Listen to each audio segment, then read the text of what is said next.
Negação e revolta. Parece que por todos os tempos nós ficamos partidarizados entre negação e revolta. Conservadores negam o movimento da vida. Os que se propõem ao mudancismo se deixam envenenar de revolta. E é assim que não apenas a política de todos os tempos se separou entre conservadores e progressistas,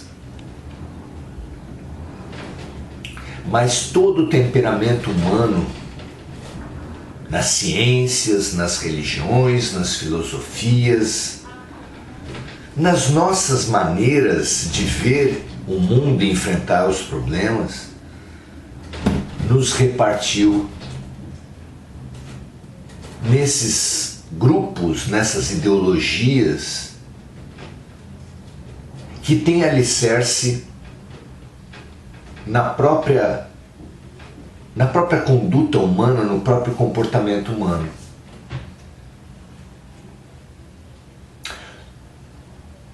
A ciência, a psicologia já comprovou que diante dos lutos, das grandes dificuldades, o ser humano passa por fases. E num primeiro momento, sim, todos negamos com maior ou menor intensidade, por maior ou menor período, mas todos negamos. Num segundo momento, todos nos revoltamos, todos brigamos com a vida.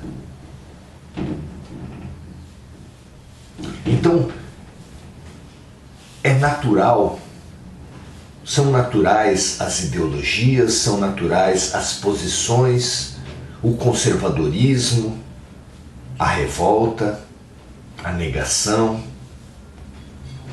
o mudancismo. O problema não tem sido qual erro é melhor, porque essas duas fases diante dos fatos,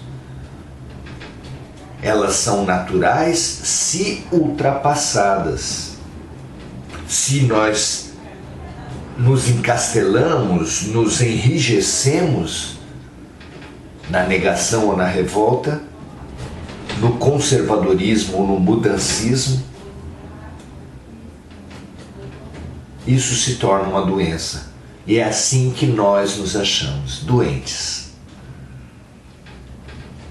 Vamos ver como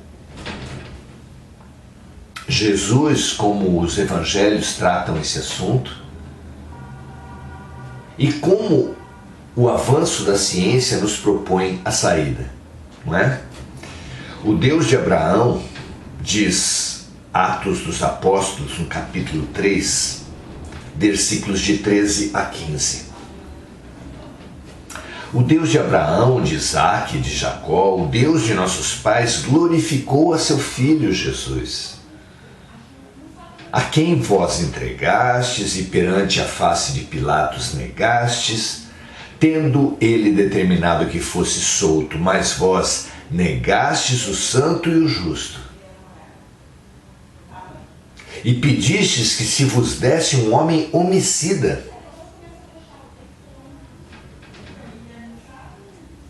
No caso, Barrabás apresentado como alternativa para Jesus por Pilatos. E matastes o príncipe da vida, ao qual Deus ressuscitou dentre os mortos, do que nós somos testemunhas.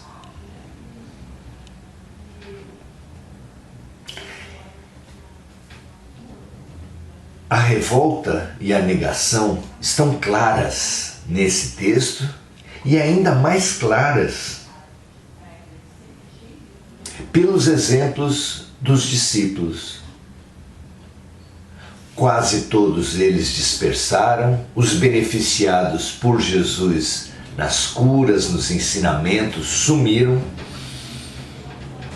mas entre os discípulos se apresentaram os piores erros.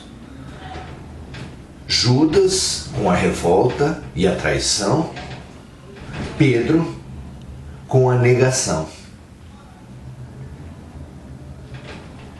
Qual dos erros é pior? Não há erro bom. O que existe são boas atitudes perante os erros. E o lamentável de Judas não é ter traído. Quem de nós nunca trair um ideal, nunca trair o que é certo, nunca trair a própria consciência, que atire a primeira pedra? O erro de Judas foi a maneira dele lidar com o erro. O acerto de Pedro não foi a negação. Como nós vimos, a negação é parte do comportamento esperado por todos nós perante os fatos inevitáveis da vida, os fatos impactantes da vida. O acerto de Pedro foi avançar da negação. Foi fazer da negação um trampolim, não um atoleiro, como Judas fez, afundando-se na culpa e se matando. Pedro, ao contrário, tomou o seu erro, assumiu o seu erro, saiu da negação, saiu da revolta, racionalizou, negociou a sua perda,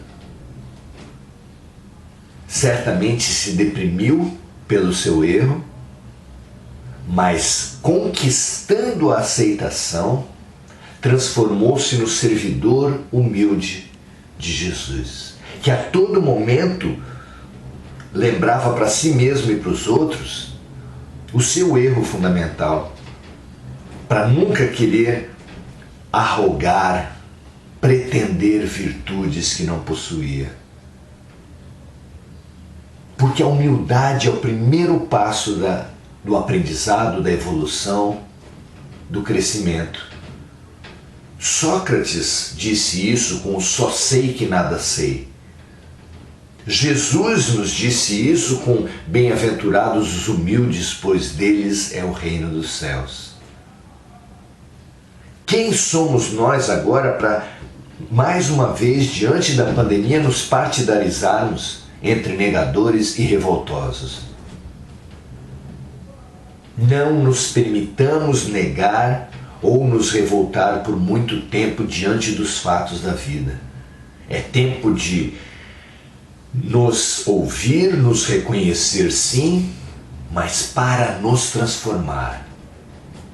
Avancemos para a aceitação, com humildade e serviço, como Pedro, transformando nossos erros em acertos, como tão bem fez o pescador de almas e homens.